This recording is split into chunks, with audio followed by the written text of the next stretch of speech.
Hey guys, it's Bug. Today I'm going to bring you a paper pieced 3D card that I created using this Woodware magic mushroom stamp. This is another in the line of Gnome stamps that they have. And to start off with, I just went ahead and cut down some blending card to A2 size and stamped these images, or this image, 2.5 times and colored those up. And you'll notice that I have different parts of them colored just depending on what I was going to do with them. So this middle one is the base. This is the card that this is the piece that'll be on the card, and this is the one that I'm going to cut up. And you can see that I made some marks here to kind of identify what I was going to be coloring on this piece, and what I was going to leave blank. You can see how they are going to match up. So as I'm doing this demonstration, I realized that there was a piece missing that I didn't color from the gnome's hat. So I went ahead and grabbed a couple pens and did that. Here I think it just takes me a minute to pick out the colors that I want to use. And I am not the best with alcohol markers, but I am experimenting a little more and really kind of trying out different techniques. And in this particular one here, in this particular area, I go ahead and I put the dark, it's actually a light gray, but the darker color on first and get that saturated. And then I come in with a pink color and put that on top of half of it to kind of blend it in and make some shading there. And it turned out pretty well. I think I kind of got the effect that I was going for. So I found that I really have to kind of experiment and play a little more, excuse me, with the alcohol markers in order to kind of figure out what they can really do. For example, on the card front here, I went ahead and tried something a little different where I added some yellow on this mushroom, and then I put some purple down at the bottom and kind of added more of a brighter yellow on top to kind of blend it out. And I really like that effect. It's a little different. And I went ahead and set that aside just to make sure I don't accidentally cut into it. And now I'm just going to kind of fussy cut these out. I am not a huge fan of fussy cutting, but I do love to paper piece, so I guess I am. But I just kind of decide whether I'm going to be in the line or outside the line before I start, so they're kind of consistent, and make as many straight cuts as I can whenever possible. So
So my A2 size cards are 9 by 4. So this card mat is 8 3/4 by 3 3/4. But I decided that I wanted to cut off some of this extra, and so I went ahead and took about an inch off north and south and an inch east and west. Because to give it a little more interest, I decided that I was going to put some layers of colored cardstock underneath it. So that's what I'm doing here.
So this probably seems out of order because the card isn't ready to glue down yet. But what I wanted to do was create the layers here and get an idea of what the final product was going to look like. Because I am paper piecing and adding some dimension to the top, I wanted to make sure that I kind of understood what it would look like so I didn't have to fuss with it a lot after it had the layers on it. So.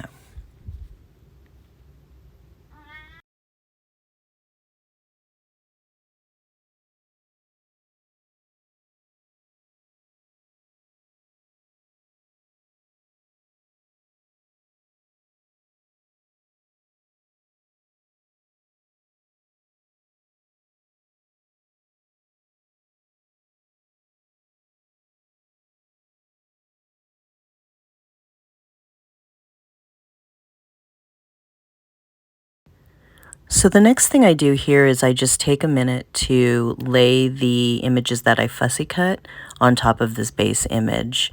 I just want to make sure that I understand where all the pieces go, which is pretty obvious because they're pretty large. But I also want to be sure that everything on the base image is colored. So I just kind of lay them out here, and then you'll see that I find that there's a small piece of grass behind the gnome that I didn't account for in my layering. So I went ahead and grabbed a green marker and colored that in. There it is right there.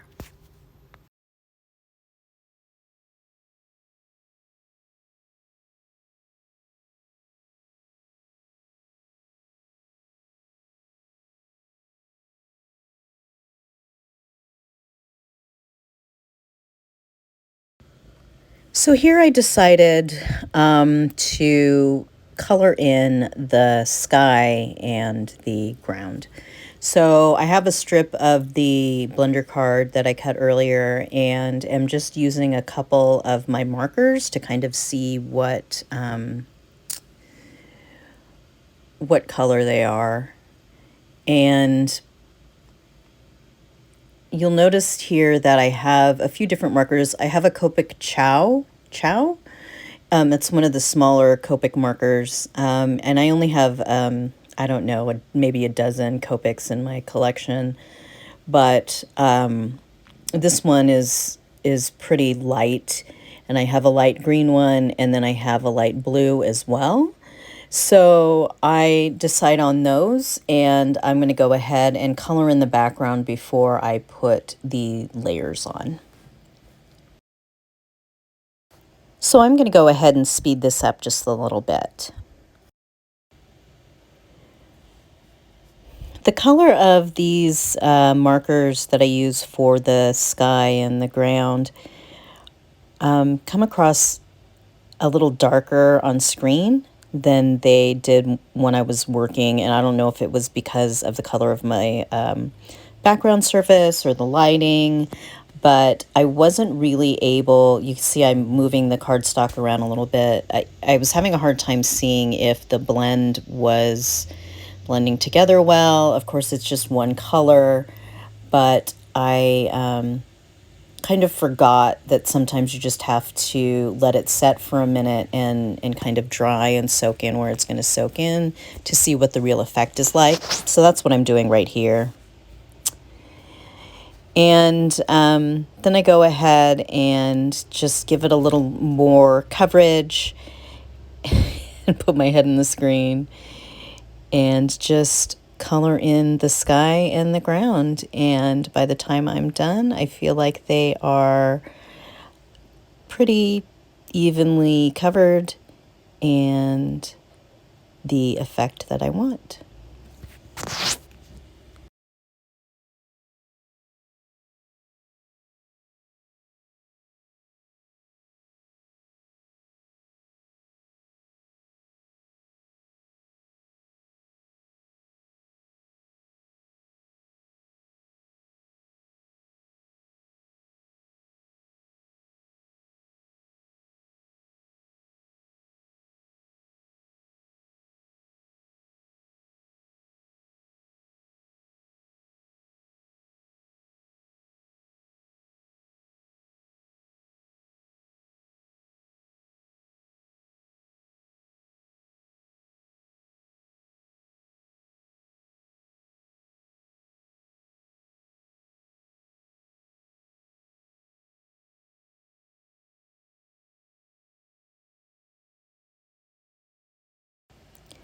So I went ahead and just kind of lined it up on the base, wanting to see how the sky and ground being colored in kind of affect the overall look, and I'm still liking it, so I didn't make any changes.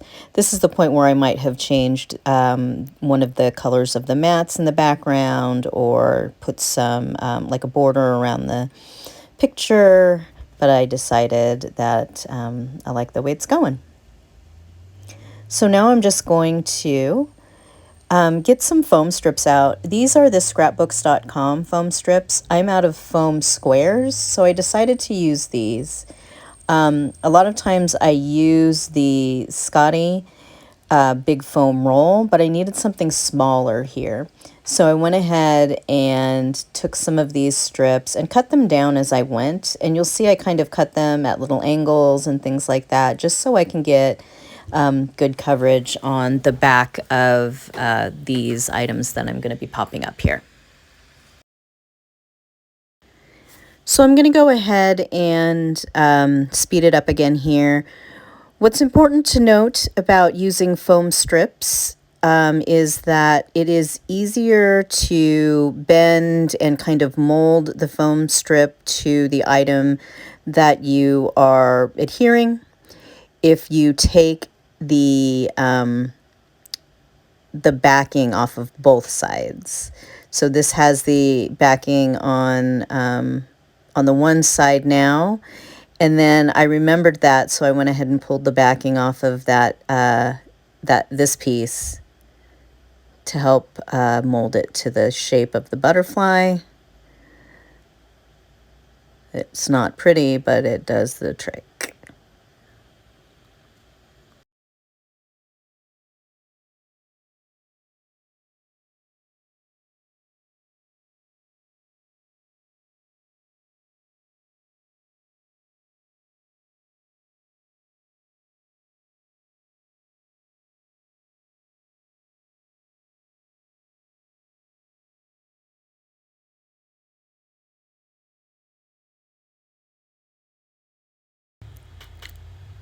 And full disclosure here, after I had the card all put together, in hindsight, I decided that the next time I do this, I'm going to go ahead and cover the entire base piece.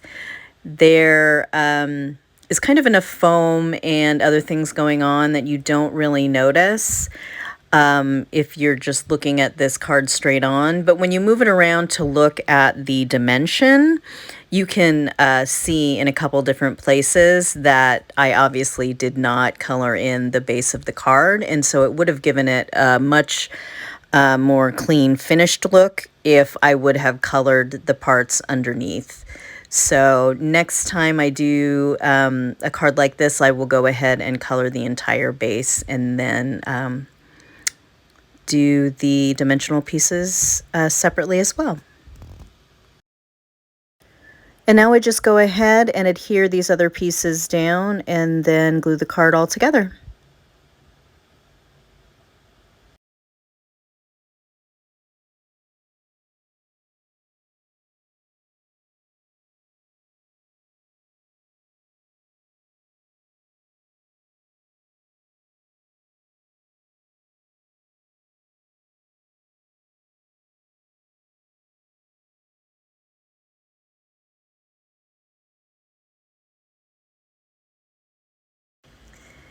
And here we have our completed paper pieced 3D magic mushroom card.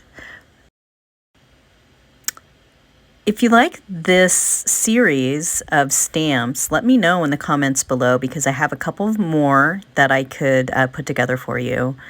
And one I'm going to try to do a little shadow box out of, I think. Don't forget to subscribe and ring the bell so that you get notified of when my new videos are listed. Thanks for joining me again. And don't forget, safety first.